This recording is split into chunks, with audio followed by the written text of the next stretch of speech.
Bismillahirrohmanirrohim. Assalamualaikum warahmatullahi wabarakatuh. Alhamdulillahirabbil alamin wassalatu wassalamu ala asrofil anbiya'i wal mursalin wa ala alihi wassohbihi ajmain. Amma ba'du. Yang terhormat Bapak Kepala SMK Kesehatan Bakti Kencana Limbangan, yang terhormat Dewan Juri Lomba Pidato, serta teman-teman yang saya cintai dan saya banggakan. Pertama-tama, marilah kita panjatkan puji serta syukur kehadirat Allah Subhanahu wa Ta'ala, karena atas berkat dan rahmatnya kita bisa melaksanakan lomba pidato ini walaupun tidak bertemu secara langsung dan hanya menggunakan media virtual. Tak lupa, sholawat serta salam semoga kita tercurah limpahkan kepada baginda kita, yakni Habibana wa Nabiyana Kanjeng Nabi Muhammad Sallallahu Alaihi Wasallam, kepada para sahabatnya dan kepada tabi'i-tabi'inya. Pada kesempatan kali ini, izinkan saya menyampaikan sebuah pidato yang berjudul Semangat di Tengah Pandemi.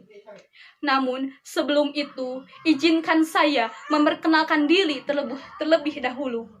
Karena ada pepatah yang mengatakan, tak kenal maka tak sayang maka tak cinta. Perkenalkan, nama saya Jihan Febrianti dari kelas 11 Farmasi 2. Hadirin yang saya hormati, apapun keadaan kita sekarang ini, kita harus tetap bersyukur, dan bersyukur sebagaimana kita menghadapi pandemi COVID-19 ini.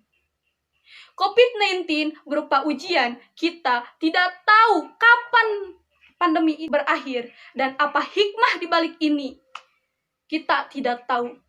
Tapi ingat perkataan Sayyidina Umar bin Khattab radhiyallahu anhu, ia berkata, "Nahru min qadrillah ila qadrillah." Kita menghadapi takdir, tapi kita tidak boleh melawan takdir, kecuali takdir itu sendiri. Allah mentakdirkan kita menghadapi pandemi COVID-19 ini. Allah pula mentakdirkan kita punya ikhtiar, punya pilihan untuk mencegah.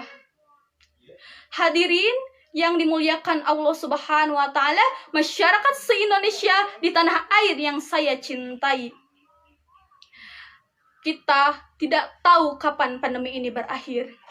Adanya COVID-19 di dunia ini, termasuk di Indonesia, di negara kita sendiri, mengakibatkan berbagai macam masalah, termasuk masalah perekonomian, pendidikan, dan masih banyak lainnya.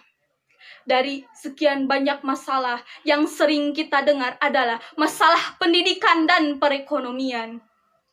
Hadirin yang saya hormati, pemerintah memberikan upaya agar para pelajar bisa tetap melaksanakan pembelajaran, yaitu dengan metode pembelajaran jarak jauh atau yang disingkat dengan PJJ.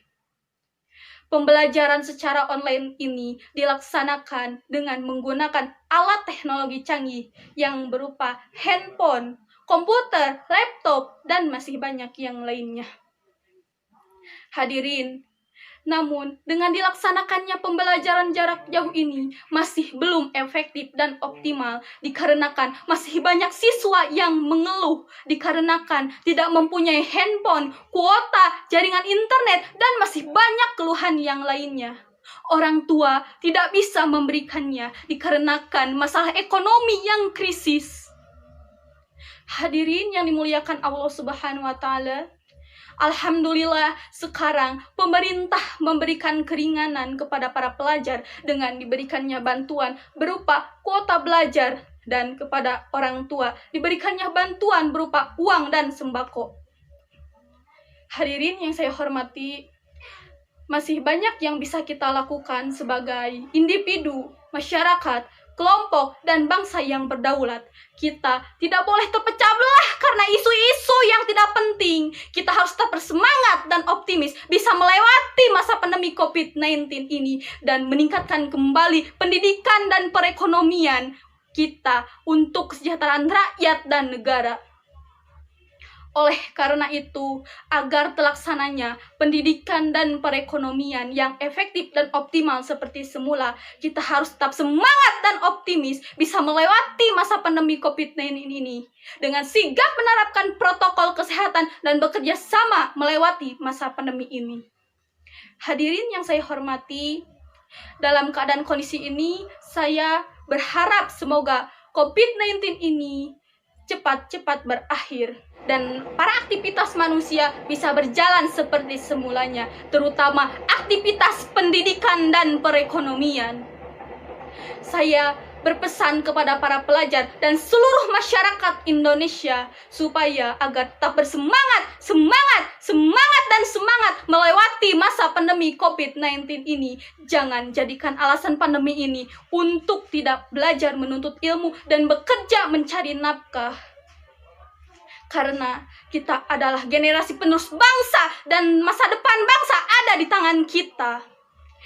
Demikian yang dapat saya sampaikan. Apabila ada perkataan yang tidak berkenan, mohon jangan dimasukkan ke hati. Apabila pedang lukai hati, masih ada harapan sembuh. Namun, apabila lidah lukai hati, tak ada obat hendak dicari. Terima kasih atas perhatiannya.